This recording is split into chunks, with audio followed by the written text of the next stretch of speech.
In this first episode of Music is Healing, I explore how music functions as a universal language that crosses all barriers. I share my personal journey discovering music as an emotional outlet and how it became my lifeline during really difficult times in my life. Join me as we dive into the science behind music's healing powers and how it connects all of us regardless of language, culture, or background. Hey everyone, welcome to the first episode of Music as Healing. I'm Christine, and today we're beginning a journey of exploring how music serves as a universal language of healing. I don't know if I can tell you the first time that music truly spoke to me. If you asked anyone that knew me as a baby, I've been told that even as basically since I was born, if there is music going on, if there's music playing, I just was I was bopping my head and trying to sing along to it. And as a child who did not, I've just always felt different or out there and like an outcast and very alone. And music is honestly been my saving grace for my being here today. I remember my mom used to have all these tapes. I would listen to tapes. I was in charge, and even like as far back as elementary school, of recording music on the radio on cassette tapes for our road trips or whatever we were doing, just for myself to listen to. But I do remember listening to all the tapes I found of hers, and it was like, older music. It's also because it is so universal. Now that I'm like saying this out loud, because it is a universal language, you don't even need to understand the words to necessarily understand the emotion behind it or what it resonates for you. Because honestly, it's just like in life, two people can go through the same, put them through the same environment. They're going to have a different experience. Two people listen to the same song and they're going to have a different opinion or viewpoint or takeaway from it. And I just knew very young that I learned very young as well that music was the safe way to bring people together. It was something that for the most part, everyone in my life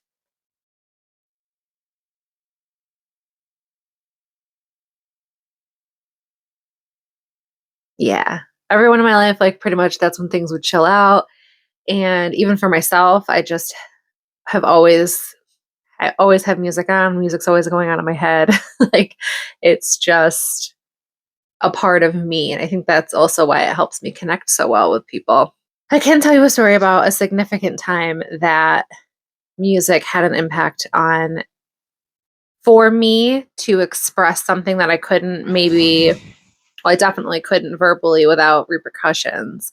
But I mean, Eminem had issues with his mother. His dad walked out, left. Relatable. I will never forget. I found safer ways to like rebel. They were like stupid and petty. I feel like normal.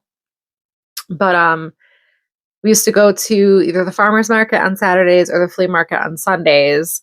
And this was back when CDs, people were making CDs and selling them. And I remember buying an Eminem CD because my mom, bear in mind, I grew up with fuck is my favorite word. One of my uncles, that's like, he doesn't have a sentence without it at least a couple times.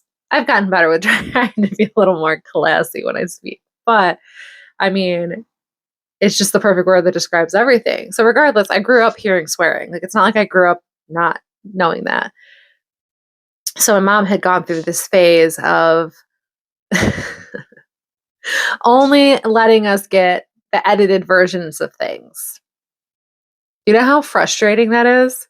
There is I don't know, there's nothing more annoying than having to hear either the beeping, like blocking out words, especially when it's like not even bad, but also, or if when it goes silent. So it was like Eminem's one CD. I think it's the red one. When the Curtain Calls, maybe is that album. I don't know, but I can see it. And so I go to the flea market. I'm like, oh, I'll be right back. I go to the table because I saw the CD and I was like, and it wasn't edited, like it was like real. So I wound up buying it for myself because that way I bought it. No one could take it from me. Gives you insight in my upbringing, but nobody could take it from me because it was mine. I bought it with my money and whatever. So I remember coming home and blasting it. I mean, I'm playing it as loud as can be because I'm screaming every word.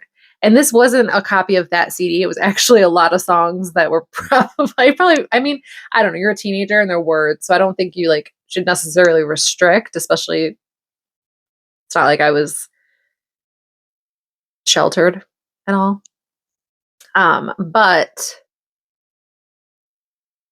looking back, I could see how maybe I wouldn't want to fuel myself with that, but that was survival, man. It got the anger that I was feeling out. You're a teenager, you have angst in general, and then throw in everything else that I was going through. So yeah, long story short, I guess, bought that CD for myself, was playing it super loud. It's swearing, it's saying, we all know, like just the realest, raunchiest things. And I didn't care. I was just like, all I cared about was the feeling. I was so angry. I like hated her so much. I don't, it's not even necessarily a hate. It's just you're hurt. You're that hurt that you're so angry and feel so powerless and whatever. And he's just like getting those emotions out. So it helps me get it out in a way that felt safe. And I remember them trying to ground me and take my CD. And I was like, I bought this with my own money. And like music has just always been an outlet for me. If I feel an emotion coming up and I don't know how to process it, I figure out what the vibe is. And then I just roll with it. And I've learned oh my gosh, you know what? Here's another story. When I was 19, about 19, I had like my first like real boyfriend and real love, like, just pure, like just innocence. And of course, it just like shattered at the end. But so when we broke up, I remember I was just crying. And I've always done this, and it's just so interesting. I would play because I was like, I just want to get this out of me. I want to get it out. This sadness, I just want it to be gone, So I would play like the saddest song. And I didn't want to cry around everyone else. And I'm not crying. I didn't want to sit there and cry at work because I kind of was. I worked at a restaurant. I was a hostess, I think, at the time. And I would go in the bathroom and just sob for like, little bits at a time. Then I'd come out and be like on, and then I'd go back in the bathroom and just cry.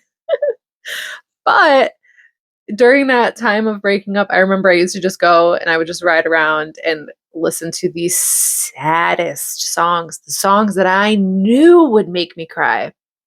I Can Make You Love, or I Can't Make You Love Me. I have 3 renditions of that saved to my like Spotify. Obviously the original Bonnie Raitt, and then I have Adele's version, and oh my god, I think it's Tank who sings the other one. But either way, that song just always just right through me, and then just cry. It was that, and then what was the other one I used to sing? Tonight I Want to Cry by Keith Urban. I would play that natural, Tonight I Want to Cry. Yeah, I want to cry.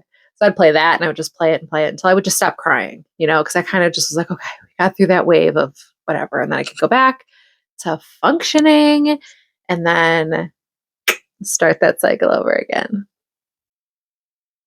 And I did it because growing up, like with my relationship with my mom or whatever, I had written letters. I would try everything to try to put into words, and I still struggle with putting words to how I'm actually feeling. And so music shows me that sometimes when words fail us, music speaks. It communicates in a language that transcends words, reaching directly into our hearts and souls. It can say what we sometimes can't. You're going to learn that I love science. So Science says that there's a reason for this. When we listen to music, multiple parts of our brain light up simultaneously. The auditory cortex processes the sounds, while the limbic system, our emotional center, responds to the feeling behind the music. Meanwhile, the cerebellum moves to the rhythm, almost compelling us to tap our feet or nod our head. But beyond the science, there's something magical about how a melody can express what we're feeling when we can't do that ourselves. Music connects us in a way that nothing else can. A song can transport us back to specific moments in time, evoking not just memories, but the feelings associated with them. And it's why certain songs can instantly bring tears to our eyes or make us smile, regardless of when we heard them last. For me personally, music has been a lifeline for me. Honestly, I've been through a lot of periods of my life where I didn't have really many people around me. Like I would go to work and socialize in that setting, but I'm ironic. I guess I'm like more of a loner, or I was. I don't know. I do like alone time. So during a lot of different times of my life where I just felt really lost and confused and unsafe or alone, music has always been there for me.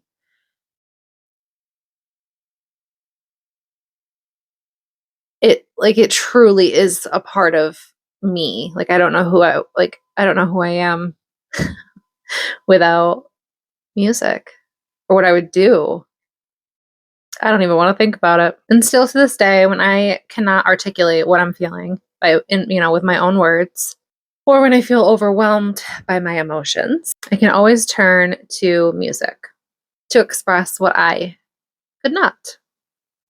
My music spectrum of genre, it's all over the place, from Etta James to Jelly Roll to In This Moment to Reba McEntire to Brooks and Dunn. Then we'll go to 112. We'll go to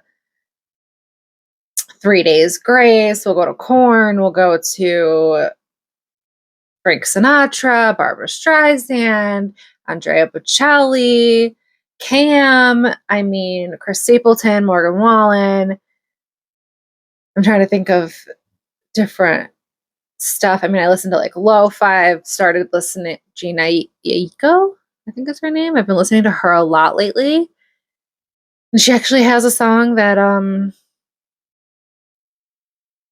trying to think of what it's called now. Jukai, I think.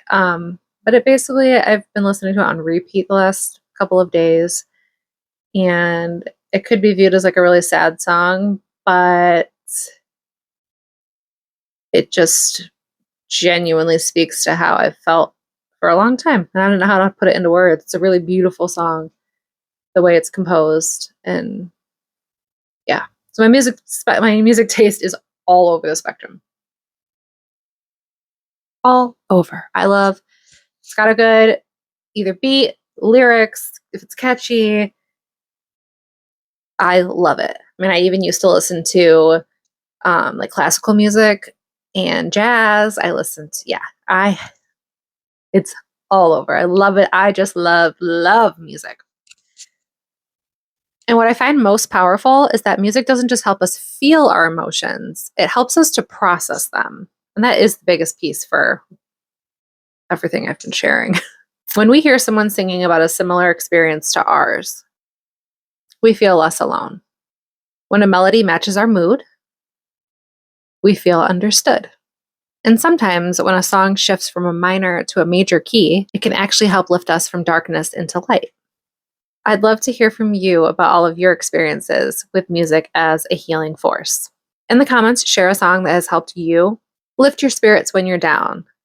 Maybe I'll make a playlist if we get enough comments on here that we can all listen to together on Spotify. In the next episode, we'll dive deeper into how music can be used intentionally as a tool for emotional regulation and processing. Until then, remember that your favorite songs aren't just for entertainment. They're medicine for your soul. Thank you for joining me on this journey.